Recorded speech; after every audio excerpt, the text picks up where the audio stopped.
कुछ एक झूठ हमारे दिमागों में उठा दिए जाते हैं। जैसे आप सब ने यह कथा पढ़ी होगी कि एकलव्य का अंगूठा कटवा लिया द्रोणाचार्य ने, पढ़ा है ना आप सब ने? पर यह बताइए कितनों ने महाभारत में स्वयं पढ़ा है?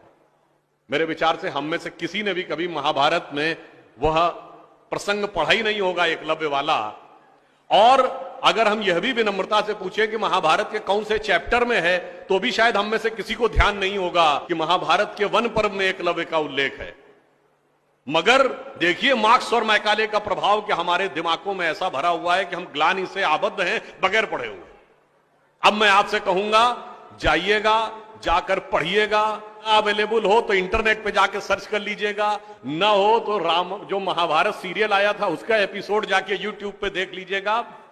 कि किस्सा यह था कि जब आपको चाहे आपने कथा सुनी होगी कि कुत्ते का मुंह बाणों से भर गया था जो एकलव्य ने तीर चलाए थे, और जब वह तीर अर्जुन निकालते हैं तो उस कुत्ते के मुंह में एक खरोंच तक उस बाण से नहीं आई होती है, तो वो चौंक जाते हैं क्योंकि ये सामान्य तीर नहीं है। उन्होंने कहा तो दिव्य अस्त्र है कि मुंह में पूरा तीर से भर गया मुंह और इसके बाद भी एक खरोंच नहीं आई। आप कहेंगे दिव्यास्त्र का मतलब क्या?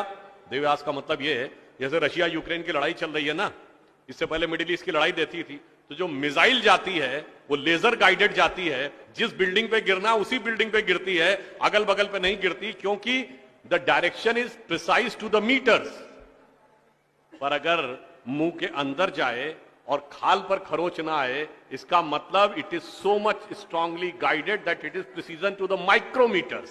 तो जब ये वो देखते हैं ये दिव्यास्त्र चलाना, तो उन्होंने कहा दिव्यास्त्र राजा चला सकता है, ये कैसे सीखा इसने? तो जब द्रोणाचार्य उससे पूछते हैं कि तुमने ये किससे सीखा, तो कहता आपसे सीखा गुरुजी। कहते मैं तो तुम्हें जानता नहीं बालक, तुम अपना परिचय दो। अब यहीं पर बिंदु है। एकलव्य क्या कहता है?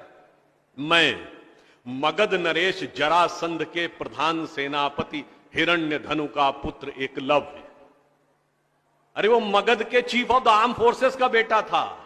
यदि आप ये कह रहे हैं कि वनवासी था, तो ये भी पूरा वाक्य तो पूरा करो कि वो सेना अध्यक्ष था। मगर देखिए कितनी चालाकी से छुपा लिया आधे तथ्य को, और उसके बाद हमारे दिमागों में भर दिया कि ये बहुत गलत किया गया। बताइए, हमारे हिंदू धर्म के दो महाकाव्य रामायण और महाभारत, दोनों का रचयिता कौन? रामायण का रचयिता महर्षि वाल्मीकि, जो संस्कृत के आदि कवि माने जाते हैं। आज जो वाल्मीकि समुदाय है वो किसमें आता है? शेड्यूल कास्ट में। महाभारत के रचयिता और वेदांत और मीमांसा के रचयिता महर्षि वेदव्यास, जिनकी मां मछुआरिन थी, वह समुदाय किसमें आता है? कुछ राज्यों में, दिल्ली में शेड्यूल कास्ट में, यूपी में अति पिछड़े में। तो मेरे भाई, संत रैदास, नामदेव, कबीर, दादू, ये सब पूज्य संत हुए, फिर भी हमारे दिमागों में ये भरा जाता है। और कौन भरता है? वो लोग भरते हैं जो अपने यहां समाज के गरीब वर्गों की खरीद फरोख्त करते थे। और आपको यह भी बात बता दूं, जब हम कभी अपने यहां कहते हैं फॉरेन ट्रेवलर्स ने दिखाओ क्या लिखा है, तो मैं यह बात आपसे कहता हूं, इसको भी जाके चेक कर लीजिएगा। किसी फॉरेन ट्रेवलर का सबसे ऑथेंटिक जो रेफरेंस माना जाता है वो चंद्रगुप्त मौर्य के समय में मेगास्थनीज आया था ग्रीस से, जिसने अपनी किताब लिखी है इंडिका, आज से 2300 साल पहले। वो इंडिका किताब आज उपलब्ध नहीं है, मगर उसके उदाहरण तमाम जगहों पे हैं, तो प्रूवन है किताब थी। उसने भारतीय समाज में व्यवस्था का वर्णन करते हुए लिखा है कि यहां पर 7 जातियां हैं, मगर महत्वपूर्ण बात यह है यहां इतनी समरसता, इतना सामंजस्य है कि यूनान के समाज के समान यहां कोई समाज का ऐसा वर्ग नहीं है जिसके साथ शोषण या भेदभाव किया जाता हो। ये एक विदेशी लिख रहा है। और मैं एक और बात आपसे बताना चाहता हूं, बहुतों को नहीं पता होगा, गांव में पंचायत होती है ना, ये पंचायत में 5 की संख्या कहां से आती? ये 4 या 6 क्यों नहीं? 5 की संख्या जानते कहां से आती है? 4 वर्ण माने गए थे, तो किसी भी गांव में निर्णय लेना होगा तो चारों वर्णों का एक एक प्रतिनिधि होगा, और 5वां जानते कौन होगा? गांव के बाहरी क्षेत्रों में रहने वाले वो वनवासी जो प्रत्यक्ष रूप से गांव का हिस्सा नहीं है, पर हमारे निर्णय का प्रभाव उनके जीवन पर भी पड़ेगा, तो 5वां प्रतिनिधि उनका होगा। वहां से यह पंचायत का भाव आता है। और फिर मैं आपसे कहना चाहता हूं, हमारे दिमाग में एक और चीज भर दी गई कि जाति व्यवस्था हमने बनाई। आपको पता है कास्ट शब्द कहां से आया?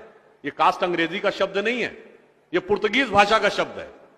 और 1931 में जो अंतिम जनगणना जाति के आधार पर उसमें 4114 जातियां हैं हिंदू समाज में, जिसमें अब 6000 बताई जाती हैं। मैं चैलेंज करके पूछता हूं, कोई दिखाओ तो किसी धर्म ग्रंथ में 6000 जातियां लिखी हो, और जहां लिखी उसमें इससे ऊंचे ये, इनके नीचे ये ऊंचा ये नीचा, कौन से धर्म ग्रंथ में लिखा है? ये माली ऊंचे की तेली ऊंचे, सुनार ऊंचे कि लोहार ऊंचे, कहां लिखा है? जानते हैं कहां लिखा है? एक British census commissioner Herbert Risley द्वारा किए गए सेंसस में हिंदू समाज को जातियों में विभाजित करके ऊपर से नीचे तक लिखा गया, और फिर वो हमारे ऊपर अध्यारोपित कर दिया गया है। हमारे दिमागों में कैसी कैसी बातें भरी जाती हैं। एक थोड़ा लिबर्टी लेते हुए यह भी कहना चाहूंगा, महिलाओं को पढ़ने का अधिकार नहीं दिया जाता था। अब यह बताइए, हमारे यहां दिल्ली में लोगों को ध्यान नहीं होता है, आप लोगों ने मैत्री कॉलेज और गार्गी कॉलेज है ना, ये मैत्री और गार्गी कौन थी? ये वैदिक काल की 20-22 विदुषी स्त्रियों में से एक हैं। गार्गी ने ऋषि याज्ञवल्क्य के साथ शास्त्रार्थ किया। फिर मैं चैलेंज करके कहता हूं, दुनिया में कोई दूसरा धर्म संस्कृति बताइए जहां धर्म पे टिप्पणी करने का अधिकार किसी महिला को हो और किसी धर्म के ज्ञाता के साथ शास्त्रार्थ करने का अधिकार। फिर हमको समझाया जाता है कि हमारे यहां बराबरी नहीं थी। अरे आप सबको याद हो, सबसे प्रख्यात शास्त्रार्थ कौन सा है? आचार्य मंडन मिश्र और आदि शंकराचार्य के बीच में। दोनों के बीच में जो शास्त्रार्थ हुआ, उसका जज कौन था? आचार्य मंडन मिश्र की पत्नी उभय भारती। फिर मैं चैलेंज करके पूछता हूं, पहले दुनिया कोई धर्म बताइए जहां टिप्पणी करने का अधिकार स्त्रियों को हो और जज बनने का अधिकार हो डिस्कशन में। उसके बाद हमसे कहते हैं कि साहब बराबरी नहीं थी। इसलिए मैं कहना चाहता हूं कि हमारे यहां तो समाज में जिस प्रकार से एकाकार करके सबको साथ में लिया जाता था, बराबरी का तो आलम यह था, बराबरी नहीं थी। यह सच है, हमारे यहां बराबरी नहीं थी। हमारे यहां मातृशक्ति को पहले रखा जाता था। इसीलिए हम क्या बोलते हैं? सीताराम, सीता पहले राम बाद में।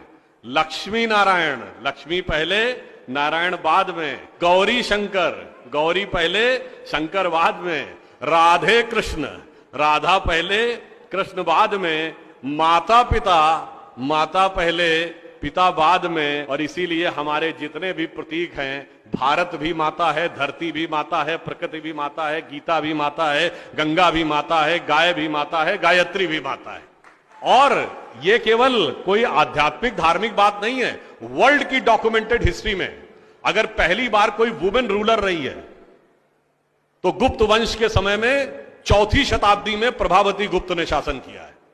उसके बाद अहिल्याबाई होलकर, रानी दुर्गावती, रानी झांसी, वो सब तो आपने बहुत सुना होगा। अब वो लोग आके हमको समझाते हैं कि बराबरी नहीं